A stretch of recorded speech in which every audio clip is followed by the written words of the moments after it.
ആ നാടിനെന്താ ഇത്ര പ്രത്യേകത? ആ നാടിന് ഒരു പ്രത്യേകതയുണ്ട്. ഒരിക്കൽ ചെന്നാൽ പിന്നെയും പിന്നെയും നമ്മളവിടെ എത്തിക്കുന്ന എന്തോ ഒന്ന് ആ നാട്ടിലുണ്ട്.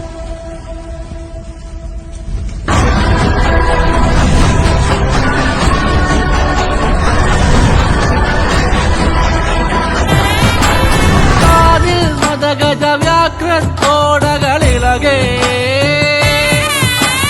കയ്യിൽ വട്ടകവാളുമേന്തി വരേണേ